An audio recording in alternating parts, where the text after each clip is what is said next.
দিনাজপুরে শ্রমিক কর্মচারী এবং তাদের পরিবারের সদস্যদের চিকিৎসা ও সন্তানদের উচ্চশিক্ষার জন্য বাংলাদেশ শ্রমিক কল্যাণ ফাউন্ডেশনের আর্থিক সহায়তায় চেক বিতরণ করা হয়েছে। শনিবার ৯ মে দুপুর ১২টায় দিনাজপুর জেলা প্রশাসন এবং আঞ্চলিক শ্রম দপ্তরের আয়োজনে জেলা প্রশাসকের সম্মেলন কক্ষে এই অনুষ্ঠানের আয়োজন করা হয়। বাংলাদেশ শ্রমিক কল্যাণ ফাউন্ডেশনের ৩৩তম বোর্ড সভায় অনুমোদিত এই আর্থিক সহায়তার চেকগুলো উপকারভোগীদের হাতে তুলে দেওয়া হয়।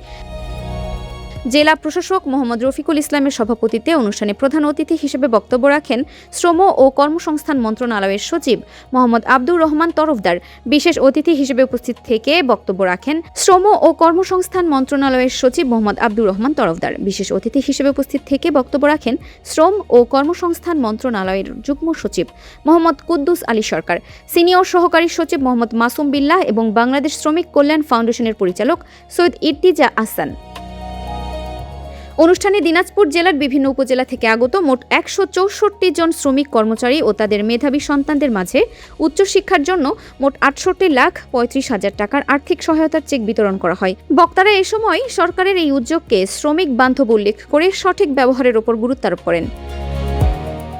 Dinajpur TV multimedia desk.